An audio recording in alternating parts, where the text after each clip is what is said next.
SLBC సొరంగ మార్గంలో 9వ రోజు సహాయక చర్యలు కొనసాగుతున్నాయి. సహాయక చర్యలు తవ్వకాలకు నిరంతర నీటి ఊట అడ్డంకిగా మారుతోంది. పూడిక కత్తిరించిన టీబీఎం భాగాలను తరలించడంలోనూ ఇబ్బందులు ఎదురవుతున్నాయి. కన్వేయర్ బెల్ట్ ఇప్పటికీ అందుబాటులోకి రాలేదు. షిఫ్ట్ 120 మంది చొప్పున రోజుకు 3 షిఫ్టుల్లో సహాయక బృందాలు పనిచేస్తున్నాయి. NDRF, SDRF, HYDRAA, Singareni rescue బృందాలు పరిస్థితిని ఎప్పటికప్పుడు పర్యవేక్షిస్తున్నాయి. సహాయక చర్యల్లో 18 ఏజెన్సీలో 700కు మంది పైగా సిబ్బంది పాల్గొంటున్నారు.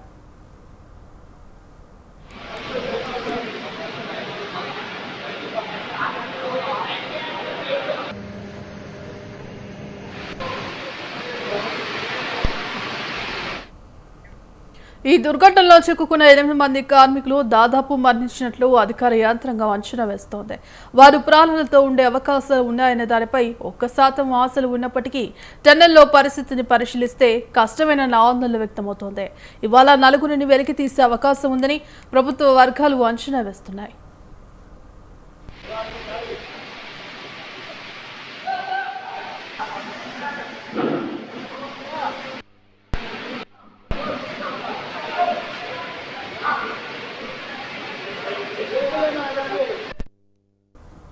సాయంత్రం ఎస్ఎల్బీసీ టన్నెల్ వద్దకు సీఎం రేవంత్ రెడ్డి వెళ్తున్నారు.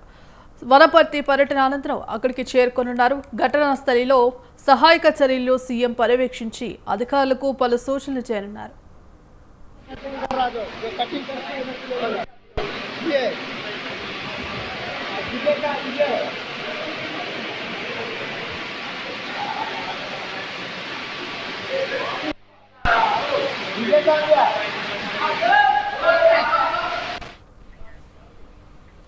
టన్నెల్ లోపల జీపీఆర్ మార్కింగ్ చేసిన ప్రాంతంలో తవ్వకాలు కొనసాగుతున్నాయి. జీపీఆర్ ద్వారా గుర్తించిన ప్రాంతంలో మరింత వేగవంతం చేశారు. సహాయక చర్యలకు బురద, సీపేజ్ వాటర్ అడ్డంకిగా మారితే త్వరలోనే ఆపరేషన్ పూర్తి చేస్తామని అధికారులు అంటున్నారు. భారీగా పేరుకుపోయిన బురద నుంచి మృతదేహాలను సహాయక బృందాలు వెలికి తీస్తున్నాయి.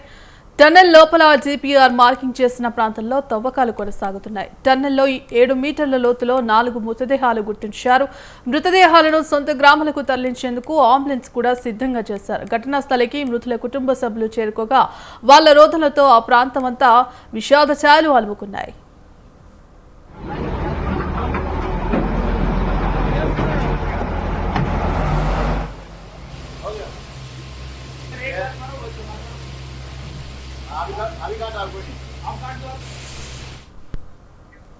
టన్నెల్ లోపల చిక్కుకుపోయిన 8 మందిలో టీబీఎం వెనుక భాగంలో 4 మీటర్ల మట్టి కింద 4, ముందు భాగంలో 2 చోట్ల 7 మీటర్ల కింద 4 ఉన్నట్లు గుర్తించారు.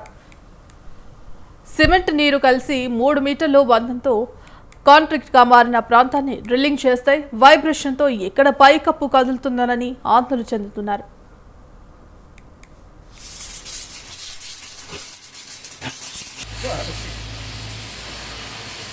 पहले इसको आगे से करना था, बाद में भी 2 बार करना था.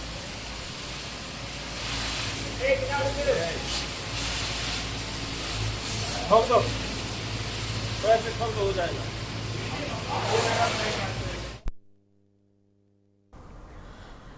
టన్నెల్ లోపల 5 మీటర్ల వరకు పేరుకుపోయిన మట్టి, రాళ్లు, ఊట నీరుతో బురదగా మారి అడుగు తీసి అడిగేయడానికి కూడా వీలు కావడం లేదని చెప్తున్నారు. టన్నెల్ లోపల 13 కిలోమీటర్ల వరకు పేరుకుపోయిన శిథిలాలు, మట్టి రాళ్లను లోకో బాక్సెట్లో వేసి తరలిస్తున్నారు. ఇక ఘటనా స్థలికి మృతుల కుటుంబ సభ్యులు చేరుకోగా వారి రోదనతో ఆ ప్రాంతమంతా విషాద ఛాయలు అలుముకున్నాయి. అయితే ఆ నలుగురి ఆచూకీ పలానా దగ్గర అంటే ఉన్నట్టుగా గుర్తు జరుగుతుంది. అక్కడ సపరేట్గా అక్కడ మాన్యువల్గా మనుషుల ద్వారా కూడా మళ్ళీ తవ్వడం జరుగుతూ ఉంది. కొంత తవ్వడం కూడా జరిగింది. అది బహుశా రేపు మధ్యాహ్నం సాయంకాలం వరకు అది పూర్తయితే మనకు ఒక రిజల్ట్ అనేది వస్తుంది. రెండవది, లోపల ఏదుందో దాన్ని చేయాలన్నప్పుడు దానికి పెద్ద ఎత్తున అడ్డంకులు ఉన్నవి. ఎంటైర్ బోరింగ్ మిషన్ అడుగు బాగాన ఉన్నట్టుగా కనపడతా ఉంది మిగతా నరువుకు సంబంధించి. సో దానికి ఏదైతే రకరకాల ఏజెన్సీలు ఉన్నాయో, ఎన్డీఆర్ఎఫ్ గారు కావచ్చు, సింగరేణి వాళ్ళు కూడా సుమారుగా 152 మంది ఇక్కడ పనిచేస్తూ ఉన్నారు. సో అంటే వివిధ ఏజెన్సీలకు సంబంధించిన వాళ్ళందరూ కూడా ఇందులో నిమగ్నమై ఉన్నారు. సరే, చాలామంది చాలా మాట్లాడుతూ ఉంటారు, ఏదో ఆలస్యమైంది అన్నట్టుగా, ప్రభుత్వం నిర్లక్ష్యం అన్నట్టుగా. అక్కడ లోపలికి వెళ్తే తెలుస్తుంది. ఎందుకంటే ఇక్కడ పనిచేస్తున్నటువంటి ఏజెన్సీలు కూడా ఒకటి కాదు రెండు కాదు, ఇక్కడ పనిచేస్తున్నటువంటి ఏజెన్సీలు కూడా ఆల్మోస్ట్ 11 మంది ఏజెన్సీలు ఇక్కడ పనిచేస్తూ ఉన్నాయి. సో వాళ్ళందరూ కూడా నిష్ణాతులు. ఎన్డీఆర్ఎఫ్ అంటే అట్లాగే SC south central railway, army, SDRF, irrigation, police, NGRI, geological survey of India, rat miners, JP company, LNT, Navayuga and America Robinson company. అంటే సుమారుగా ఇన్ని ఏజెన్సీలు ఇంతమంది పనిచేస్తారంటే వాళ్ళందరూ కూడా అనుభవం లేనోళ్ళు కాదు, ఆలోచన లేనోళ్ళు కాదు. అంటే జరిగినటువంటి సంఘటన తీవ్రత కావచ్చు, ఆ లొకేషన్ కావచ్చు, ఆ మిషనరీ అడ్డుపడ కావచ్చు, బురద కావచ్చు, నీళ్లు కావచ్చు, అంటే ఇంత క్లిష్టమైన కారణంగానే ఆలస్యమైతే తప్ప ఎక్కడ కూడా ఇంతకుముందు కొందరు మిత్రులు కూడా బీజేపీ మిత్రులు మాట్లాడక తెలిసింది. ఇక ఎక్కడ కూడా నిర్లక్ష్యం అనేది కానీ ఇంకోటి కానీ లేదు. 100% అది పూర్తిగా మనకు రిజల్ట్ రాబోతూ ఉంది. రెండవది ఆ కుటుంబాలకు సంబంధించిన వాళ్ళు కూడా ఇక్కడ పడిగాపులు కాస్తూ ఉన్నారు. సరే, మాట్లాడేవాడు చెప్పేవాడికి అడిగేవాడికి చెప్పేవాడు ఎప్పుడైనా లోకు అన్నట్టు తెలుస్తుంది. అంటే రిస్క్ తీసుకుంటున్నాం. ఇక్కడ ఇంకోటి అంటే ఆ 8 మందిని రక్షించడానికి పోయినటువంటి 150 మంది రిస్క్లో పడవద్దు కదా. ఎందుకంటే అక్కడి నుంచి ఏదైతే భూమి పొరల నుంచి ఏముందో తెలియదు. సో ఆ రిస్క్ తీసుకోకుండా ఉండడం కోసము కొంత జాగ్రత్తగా ఆ రిపోర్ట్లు, సర్వేలు, ఆ రాడార్ సర్వేలు ఇవన్నీ చేయడం మూలన సమయం పట్టింది. డెఫినెట్గా నాకు పూర్తి విశ్వాసం ఉంది రేపు సాయంకాలం వరకు ఈ 4 ఆచూకు సంబంధించి రేపు మనకు పూర్తిగా క్లియర్ అయిపోతుంది.